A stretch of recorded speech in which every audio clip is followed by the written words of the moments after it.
The Lost Legion Book 2, Chapter 1. Captain Zavis jolted awake in his quarters, his enhanced hearts pounding. The vision still burned fresh in his mind, an orange sky pulsing overhead, blood flowing in strange patterns across the ground beneath his feet. The whispers, those whispers that seemed to call to him personally, yet remained frustratingly unclear. He sat up, rubbing his face with calloused hands. The blood in his dream hadn't been normal. It moved wrong, flowed uphill, formed shapes that reminded him of the markings on their mysterious artifact. And that figure he'd glimpsed, armor unlike anything in Imperial records, there and gone in an instant.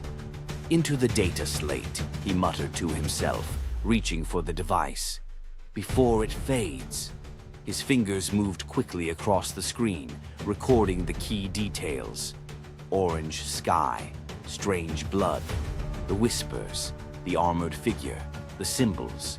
Knowing sleep wouldn't return easily, Zavis lit the incense at his shrine and knelt.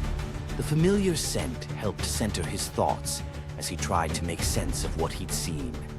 "Emperor, guide us," he whispered into the darkness, "for I fear we're headed somewhere ancient and dangerous." The constant hum of the battle barge's systems provided a steady backdrop to his prayers as they continued their journey through the warp, carrying them closer to whatever waited at the end of their mysterious coordinates. In the dim light of the late ship's cycle, Captain Zavis made his way through the quiet corridors of the battle barge toward the library. His footsteps, usually thunderous in his power armor, were surprisingly soft as he walked in simple robes, data slate in hand. The library's massive adamantium doors slid open with a gentle hiss. The vast chamber was illuminated only by the soft blue glow of data terminals and the flickering light of sacred candles. Ancient tomes and scrolls lined the walls, their spines bearing titles in High Gothic and other, older languages. He noticed he wasn't alone. At one of the study stations sat a young initiate, his head bent over an ancient text.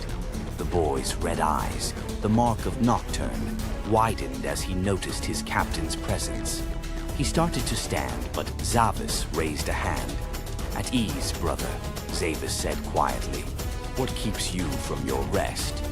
The initiate, Marcus, Zavis recalled, straightened respectfully but remained seated. "Studying the Codex Astartes, my lord, the section on void warfare. He hesitated. "I couldn't sleep after today's battle drills." Zavis nodded understandingly. "The path to becoming a space marine is not easy. What troubles you specifically?" "The dreams, sir," Marcus admitted. "Since my implant surgery, they've been intense. Sometimes I see fire, but different from Nocturne's flames. Strange fire." This caught Zavis's attention. He pulled up a chair, setting his data slate on the ancient wooden table. "Tell me more about these dreams, young one."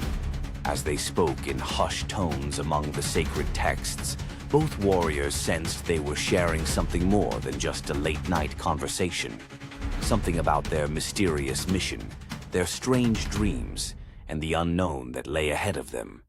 In the dim light of the library, Captain Zavis and young Marcus leaned closer across the ancient wooden table, their voices barely above whispers as they compared their dreams. "And you say you saw an orange sky as well?" Zavis asked, his red eyes intense with interest. "Yes, Lord," Marcus nodded eagerly. "And symbols in the ground, like blood but not blood, moving in ways it shouldn't." "Indeed," Zavis began, but was interrupted by a third voice from the shadows between the towering shelves. "You'll forgive my intrusion, brothers." A figure in dark robes stepped forward, Epistolary Varro's apprentice, a young librarian named Keaton. His psychic hood cast a faint blue glow in the darkness. "But I couldn't help but overhear. These visions you describe, they're not uncommon during extended warp travel." Zavis turned to face the young psyker. "Explain." "The warp presses against the Geller field constantly," Keaton said, approaching their table. And while we're protected physically, sometimes echoes get through, especially to minds as enhanced as ours. He gestured to the neural implants all Space Marines shared. The orange sky you describe, it could be a manifestation of the immaterium itself. Marcus looked uneasy at this explanation, but the voices, they seemed to be calling to me specifically. To us both, Zavis corrected, then turned back to Keaton. Could these visions be connected to our destination? The young librarian hesitated. Possibly. The warp is unpredictable, but I would advise caution in interpreting such dreams too literally. They could simply be a reflection of our concerns about the mission, Zavis finished.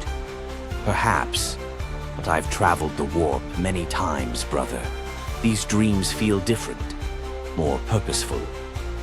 The three fell into thoughtful silence, broken only by the distant hum of the ship's engines and the flickering of candle flames, each lost in contemplation of what these shared visions might mean for their mysterious journey.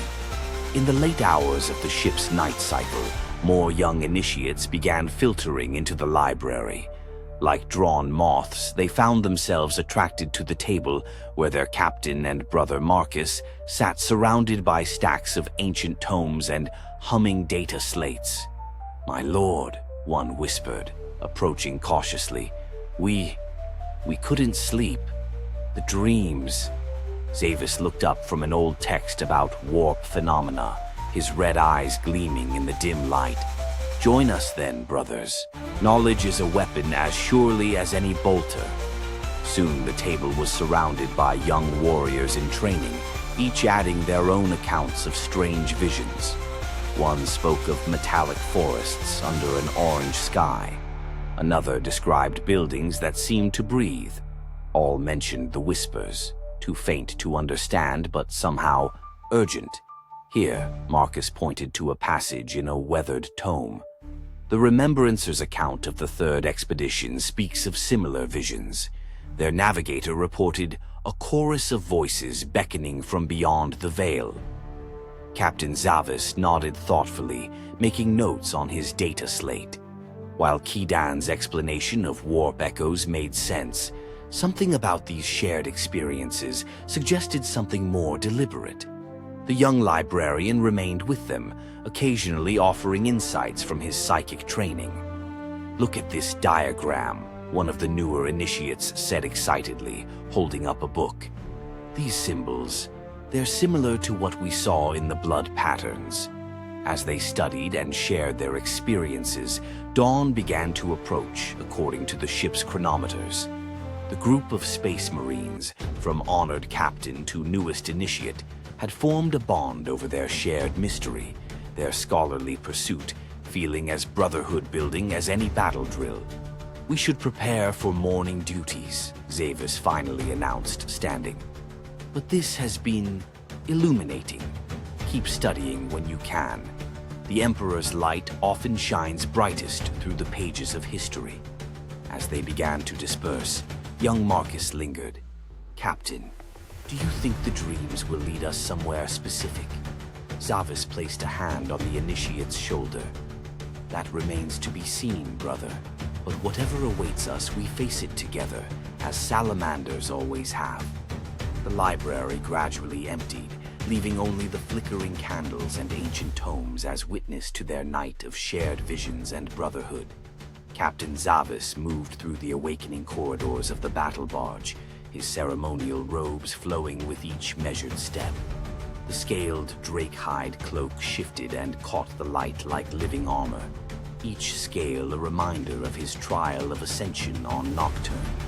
The golden embroidery on his hood glinted in the artificial light, ancient prayers and battle marks woven into the fabric. Brothers he passed offered respectful nods, some pausing in their morning preparations to bow slightly. The sound of dawn prayers echoed through the halls, deep, resonant voices chanting ancient hymns to the Emperor. Some Marines knelt before small shrines built into the corridor walls, their armored forms humble in devotion. "Good morning, Lord," a squad sergeant offered as he passed, noticing the data slate still clutched in the captain's hand and the slight weariness in his bearing that suggested a night of study.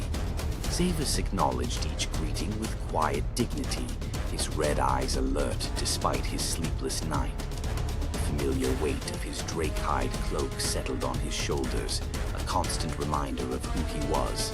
Not just a space marine captain, but a son of Nocturne, a warrior forged in the fires of his volcanic homeworld. As he approached the bridge, the morning prayers grew louder, mixing with the ever-present hum of the mighty vessel's systems. Another day in the void began, but Zavis carried with him the weight of the night's discoveries and the growing certainty that their journey was more significant than any of them had first realized.